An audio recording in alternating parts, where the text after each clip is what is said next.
थेट आपण आलोय मुंबईतील मातोश्री इथे। मातोश्री हे जे उद्धव ठाकरेंचं निवासस्थान आहे त्या ठिकाणची दृश्य तुम्ही पाहताय। खरं तर आज राज्यासाठी महत्त्वाचा दिवस आहे। आज मतदान प्रक्रिया पार पडते 264 नगरपालिकांसाठीची आणि त्याच वेळी मातोश्रीवर सुद्धा हालचाली दिसतायत। पण आपण पाहतोय कार्यकर्त्यांकडून घोषणाबाजी देखील सुरू आहे। त्यामुळे आता उद्धव ठाकरे आजच्या या महत्त्वाच्या दिवशी काय बोलतात त्याकडे सगळ्यांच्या नजरा लागल्या। मोठ्या प्रमाणात इथे शिवसैनिक देखील दाखल झालेले आहेत। इतर कार्यकर्ते आणि पदाधिकारी देखील या ठिकाणी उपस्थित असल्याचं आपण पाहू शकतो। उद्धव ठाकरे अगदी थोड्याच वेळात आता उपस्थितांना संबोधित करतायत। त्यांनी उपस्थित सर्व शिवसैनिक बांधवांना आणि गेले काही दिवस आपण पाहतात की मातोश्रीवरती रोजच शिवसेनेमध्ये येणाऱ्यांची संख्या वाढत चालली आहे। एक मिनिट, तुम्ही वायरच्या पलीकडे तुम्ही वायरशी बोलून घ्या। आणि त्याच्यामध्ये सर्वच आहेत, म्हणजे इतर पक्षातले येत आहेत, अगदी भारतीय जनता पक्षातले सुद्धा येत आहेत, इतर पक्षातले येत आहेत आणि शिवसेनेतून मध्ये थोडेसे दिशाभूल झालेले हे सुद्धा आता परत येत आहेत। त्या सगळ्यांचं मी स्वागत करतो।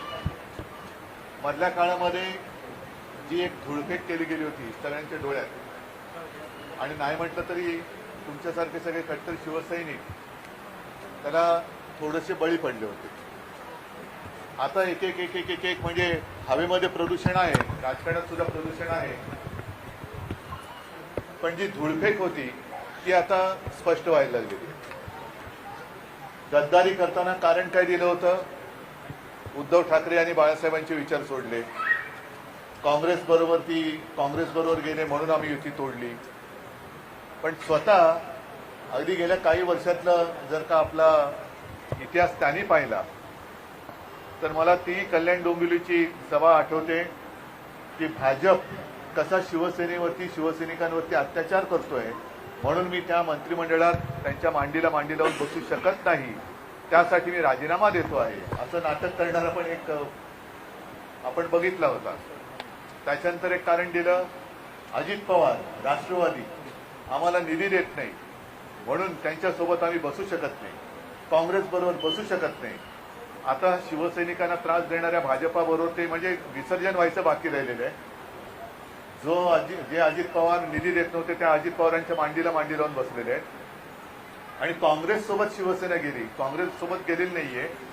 त्यावेळेला भाजपाने दगाबाजी केली, विश्वासघात केला, म्हणून त्यांना धडा शिकवण्यासाठी म्हणून आपण महाविकास आघाडी केली। परंतु आता या ज्या काही नगर परिषदेच्या वगैरे निवडणुका चालल्यात त्याच्यावरती सोशल मीडियावरती आता तुम्ही बघितलं असाल की त्यांच्याच पोस्टरवरती सोनिया गांधींचे फोटो आहेत। म्हणजे जे मला शिव्या घालत होते ते अगदी दिघे साहेब स्वतः आहेतच आणि बाजूला सोनिया गांधी। म्हणजे ही सगळी लाचारी ही सत्तेसाठी चाललेली आहे। एक तर त्यांना आता काही किंमत तिकडे मिळत नाहीये।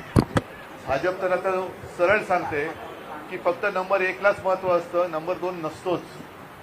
पण त्याहीपेक्षा तुम्हाला पूर्वीची म्हणजे तुम्ही जेव्हा शिवसेनेत होतात तेव्हाची शिवसेनेची जी एक वट जी आज सुद्धा ठाण्यामध्ये आपण ठेवलेली आहे, तो दरारा हा माहिती होता।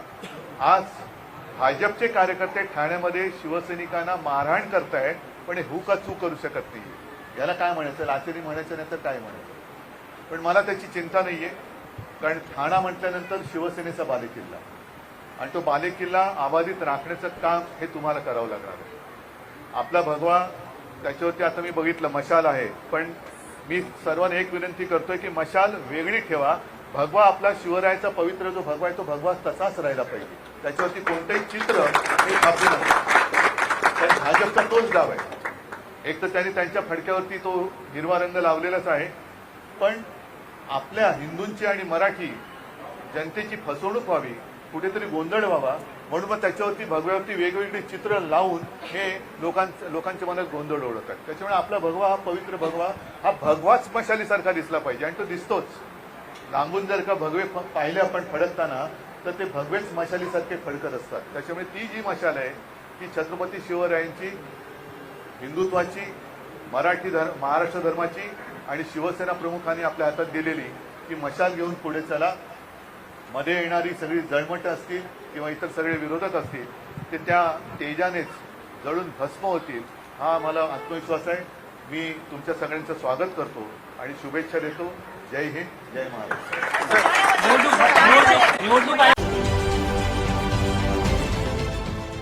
देश विदेशातील प्रत्येक घडामोडींचे लाईव्ह अपडेट मिळवण्यासाठी आता साम टीव्हीच्या सर्व सोशल मीडिया प्लॅटफॉर्मला लाईक, फॉलो आणि सबस्क्राईब करा.